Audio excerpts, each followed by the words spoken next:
Have you ever wondered how much brilliance can be packed into just a few short years? Some of the most legendary rock stars didn't just live fast, they left us even faster, their flames burning out before they even turned 25. Their music, timeless, their stories, heartbreaking.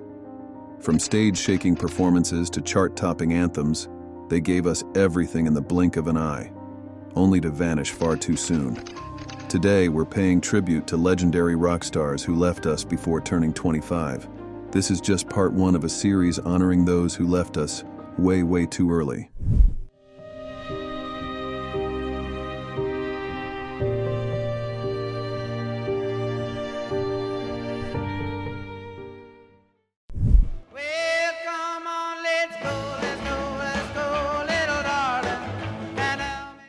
Imagine being just 17 and reshaping the future of music forever. That was Richie Valens, born Richard Stephen Valenzuela in Pacoima, California. A young boy from a humble background, Richie turned his passion for music into a movement. His fusion of traditional Mexican folk with the fiery new sound of rock and roll resulted in timeless hits like La Bamba and Donna.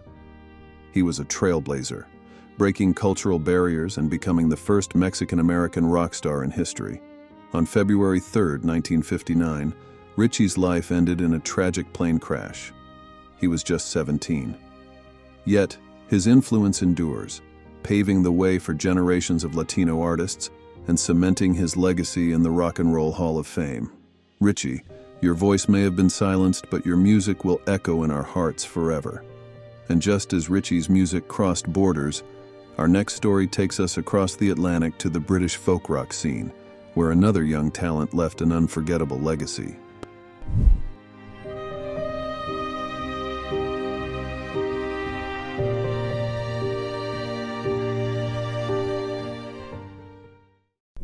This is so confusing, it's tearing me apart. In the heart of London's late 60s music scene, Martin Lamble was a quiet yet powerful force. As the original drummer for Fairport Convention, Martin brought a new depth to the burgeoning British folk rock movement.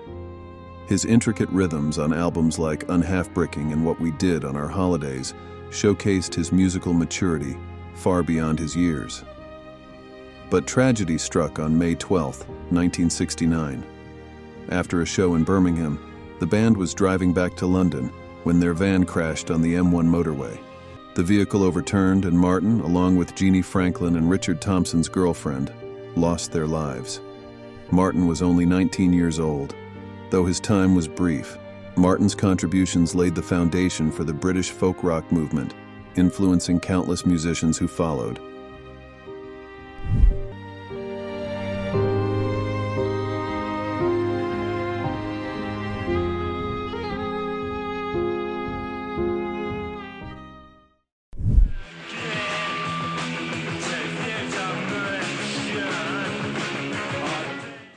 London in the late 70s wasn't just a city, it was a battlefield for punk rebellion, and no one stormed the scene with more chaos and charisma than Sid Vicious. Born John Simon Ritchie, Sid wasn't just the bassist for the Sex Pistols, he was punk's living, breathing embodiment. His sneer and his unapologetic attitude captivated a generation ready to tear down the establishment.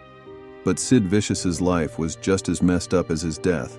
Sid's early life was steeped in instability. His stage persona, as wild as it seemed, was a reflection of his chaotic personal life. Sid's infamous relationship with Nancy Spungen, riddled with violence and addiction.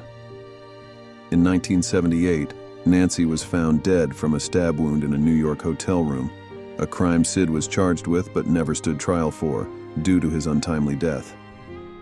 On February 2, 1979, at just 21, Sid succumbed to a heroin overdose at a party celebrating his release from jail. He lived fast, he burned bright, and his chaotic end only cemented his legend.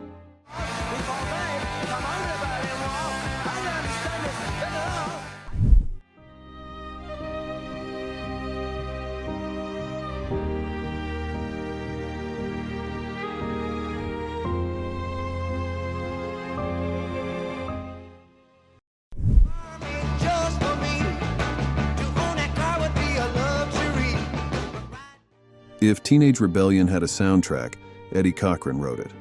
Born in Minnesota, Eddie was a trailblazer who captured the spirit of the 1950s with hits like Summertime Blues, 20 Flight Rock, and Come On Everybody. His electrifying stage presence, coupled with innovative use of overdubbing in his recordings, set him apart as a rockabilly pioneer.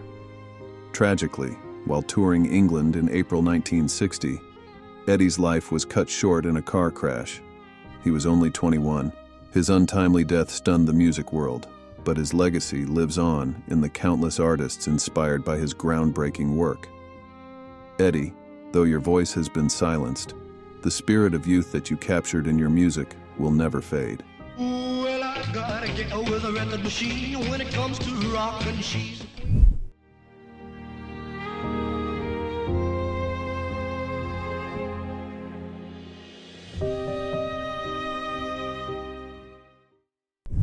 And you know you should be glad. The story of Stuart Sutcliffe, often called the Fifth Beatle, is one of immense talent and quiet brilliance. Born in Edinburgh, Stuart joined the Beatles in their early days, not as a musician, but as an artist who brought a unique vision to the group. Stuart suggested their leather-jacketed look, which became synonymous with the band's edgy, pre-fame image. In 1961, Stuart left the Beatles to pursue his painting full-time in Hamburg, where he immersed himself in the thriving art scene. Tragically, in April 1962, he died of a cerebral hemorrhage at just 21, leaving his bandmates devastated. Stuart's life, though brief, remains a testament to the artistic spirit that drives creative innovation.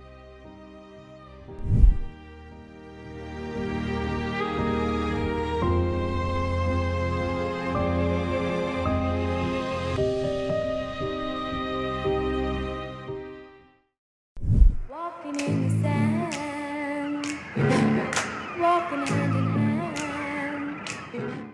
Marianne Ganser was one of the unforgettable voices behind the Shangri-Las, a group that defined teen heartbreak and rebellion in the 1960s.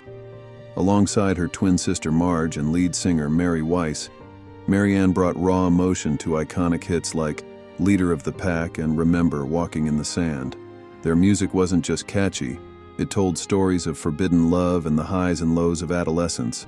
But behind the glamour, Marianne struggled with personal challenges as the group's fame waned. In 1970, she passed away at just 22, reportedly from complications linked to drug use. Her voice, however, continues to echo in the timeless tracks that captured the spirit of an era.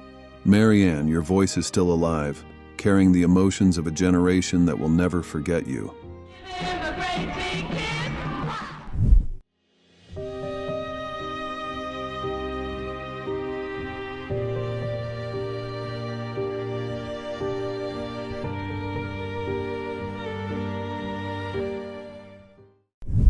Now I'm nothing but no good. You're acting crazy just like I knew you were. Darby Crash wasn't just the lead singer of the Germs, he was the chaotic poet of LA's punk scene. Born Jan Paul Beam, Darby's performances were electrifying and unpredictable, captivating audiences with a mix of raw energy and philosophical musings.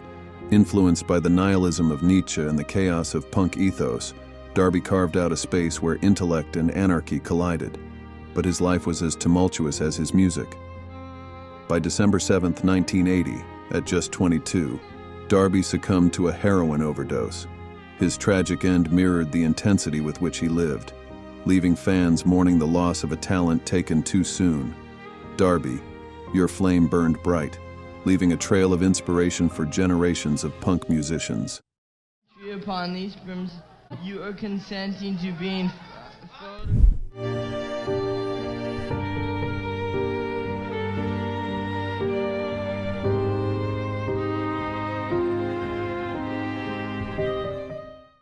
Well, I love you, gal, yeah, if I need to beg you to. Buddy Holly wasn't just a musician, he was an innovator who redefined what it meant to be a rock star. Born Charles Hardin Holly in Lubbock, Texas, he was a central figure in the mid-1950s rock and roll scene. His clever songwriting, pioneering use of double-track vocals set him apart, Hits like Peggy Sue, Every Day, and That'll Be the Day became instant classics, embodying the spirit of rock's golden age. His signature horn-rimmed glasses became a cultural icon, inspiring countless fans to adopt the look. He was among the first to write and produce his own songs, paving the way for future artists to take creative control of their work.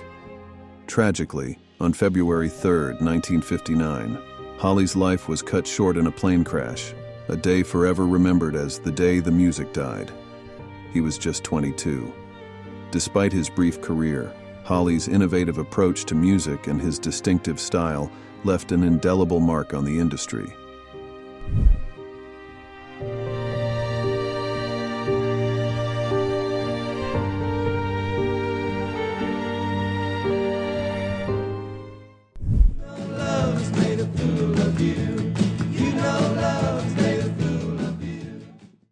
Bobby Fuller was a Texas-born rebel whose music epitomized the grit and freedom of the 1960s. Leading the Bobby Fuller Four, he delivered hits like I Fought the Law, a song that became an anthem for those who challenged authority. Fuller's blend of surf rock and garage grit set him apart, creating a sound that felt both nostalgic and groundbreaking. But in 1966, at just 23, Bobby was found dead in his car. Officially ruled an accident, many believe foul play was involved, turning his story into one of rock's great mysteries. Bobby, your voice may have been silenced, but your rebellious spirit will always echo in the fight for freedom through music. The stories of these rock stars remind us of how fleeting genius can be. Though their lives were tragically short, their music continues to echo through the ages, inspiring countless generations. Who do you think left the biggest impact in their brief time with us? Let us know in the comments, and don't forget to subscribe as we continue to celebrate and uncover the legacies of rock legends gone too soon. Stay tuned for part 2, where we'll dive even deeper into the stories of those who burned brightly and left us too quickly. Until then, keep rocking and keep their memories alive.